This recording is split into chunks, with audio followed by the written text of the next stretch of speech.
Txiringitoa, zerbezatxoa edo kirol gutxixeago. Entre la baja y ahora que estoy de vacaciones, hay que bajar estos kilos. Como todos los veranos, ¿no?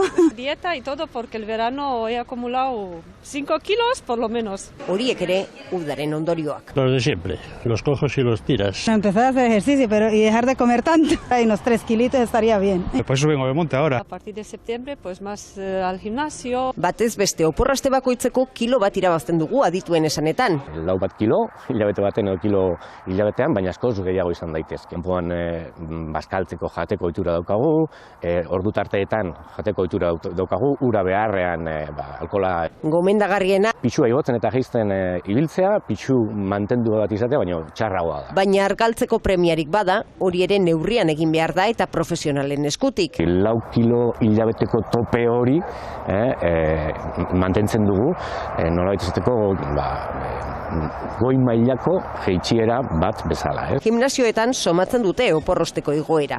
Voy al gimnasio un mes a tope y ya está, y luego vivo de las rentas, no, esto es un hábito. Gakoa, ohitura hartzea. Mínimo 3 meses de constancia. Miraririk ez, baina bizi ohitura osasuntsuek arinduko dute oporrosteko buelta.